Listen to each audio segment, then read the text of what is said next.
प्रयोग। बसाडी पंचायत के बतसपुर गांव में महिलाओं का जीवन हुआ आसान।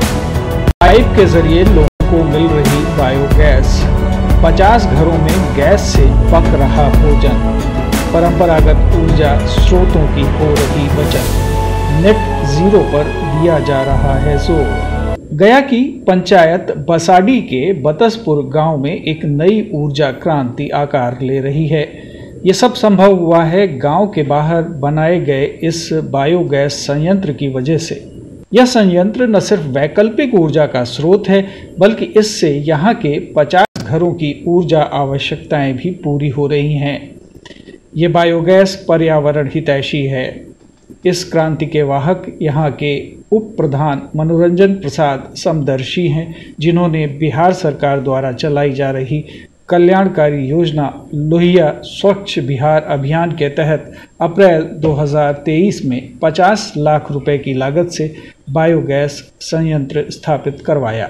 जो गोबर देते हैं उनको फ्री में गैस दिया जाता है, और गैस जो गोबर पहुंचा देते हैं उसको फ्री में गैस दिया। जो नहीं पहुंचा पाते हैं, गोबर पहुंचाने में असमर्थ है, उनसे पैसा लिया जाता है पहुंचाने के वजह में, और फ्री में उनको वर्मी कंपोस्ट दिया जाता है तैयार करके कि आप उनको खेत में डालिए, जैविक खेती मिल रहा है, करिए आप, अच्छा रहेगा।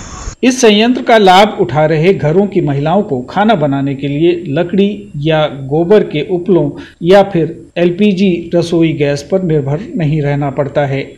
ये गैस चूल्हा जलाने में आसान और स्वास्थ्य के लिए सुरक्षित भी है। साथ ही इस बायोगैस के इस्तेमाल से घरेलू बचत भी हो रही है, जिससे महिलाएं काफ़ी खुश हैं।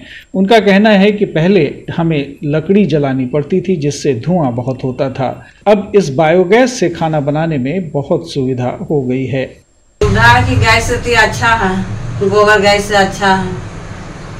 और इस गैस के बदले पैसे भी देते हैं? नहीं, अभी पैसा नहीं दिए हैं, सिर्फ गोबर देते हैं। गोबर देते हैं।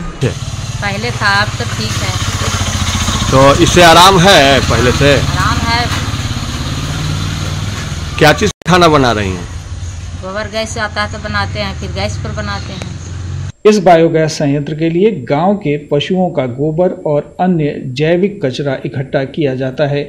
इसे संयंत्र में प्रोसेस करके गैस तैयार की जाती है, जो पाइप के जरिए हर घर तक पहुंचाई जाती है।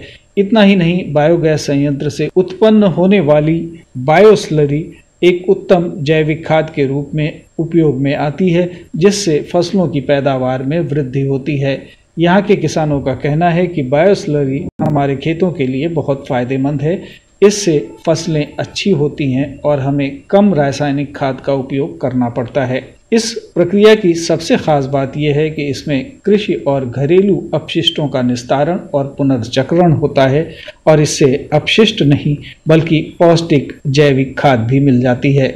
सरल भाषा में हम इसे आम के आम गुठलियों के दाम भी कह सकते हैं। हमारा यही लाभ है कि हमको गोबर से वहाँ गैस मिलता है, हम लोग का गोबर भी वहाँ चला जाता है, और वो गोबर से पैसा जो मिलता है पशु का चारा भी हो जाता है, और पर्यावरण का भी सुरक्षा है।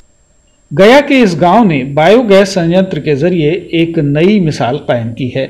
यह विकल्प न सिर्फ पर्यावरण हितैषी है, बल्कि ऊर्जा के स्रोतों के संरक्षण के साथ ही नेट जीरो की तरफ उठाया गया एक महत्वपूर्ण कदम है। गया के इस गांव की कहानी हमें बताती है, सामूहिक प्रयास से हम पर्यावरण और अपने जीवन को बेहतर बना सकते हैं। गया से प्रेम प्रकाश के साथ ब्यूरो रिपोर्ट, दूरदर्शन समाचार, पटना।